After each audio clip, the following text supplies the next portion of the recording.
Well, got 4 kids, 2 boys, 2 girls. The oldest Christopher, he'll be 11 soon, and the youngest Lucy, who's just turned 2.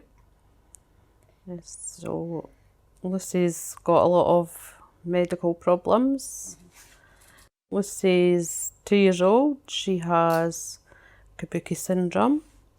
She's got a CHD, which is a heart defect, pulmonary hypertension, chronic lung disease.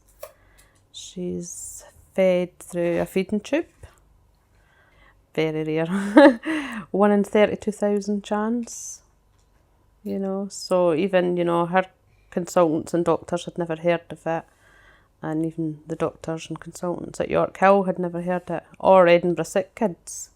In Scotland, I think there's maybe about another 5-6 people in total. That's just people that we've been able to contact, through the Kabuki UK website. And you couldn't get any information for the doctors and that about it. So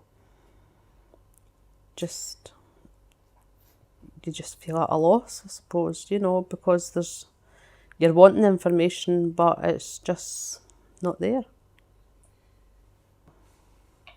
You kind of just learn as you're going.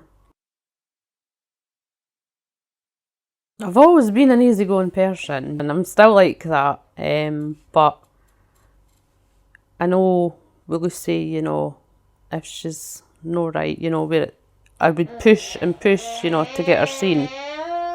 Whereas before, I would trust the doctors, but I know her best, so if I feel, that the answer they're giving me isn't quite right, then I'll just be like, no, second opinion. Before Lucy was born, we were just a normal family. I went to work and doing work part-time, and, we just got on with it. But when Lucy was born, all that changed. She was in hospital most of the time, so I had to take time off work. Lucy's got Kabuki syndrome, and we didn't know anything about it. It was a bit of a relief for us because it explained all the problems which we knew she had, such as the heart defect, the respiratory problems, the feeding problems, the hypertension and her blood pressure. So it kind of pulled it all together, but we were still kind of left in the dark. Is that because other people didn't know enough? It was just because it was just so unknown out there, in the medical world. It was a learning curve for them as much as it was for us. And I think we took great comfort in the fact that her doctors and consultants listened to us, because they knew very little about the condition and they knew we were doing our own research. So they listened to what we picked up on, and if there was things that we mentioned to them, they would share it amongst the team, which, was quite good as well. The support's been there from our consultants, and it's just a continuing relationship, a working relationship, if you like. I had to try and keep myself composed and rational and settled to the point that the other kids didn't pick up on my grief, because it was a grieving process, if you like. It was ongoing, but without realising it, I was letting myself suffer. And I think that's the biggest thing that I've learned from what's happened, is I need to share in my grief as well as everyone else sharing in theirs.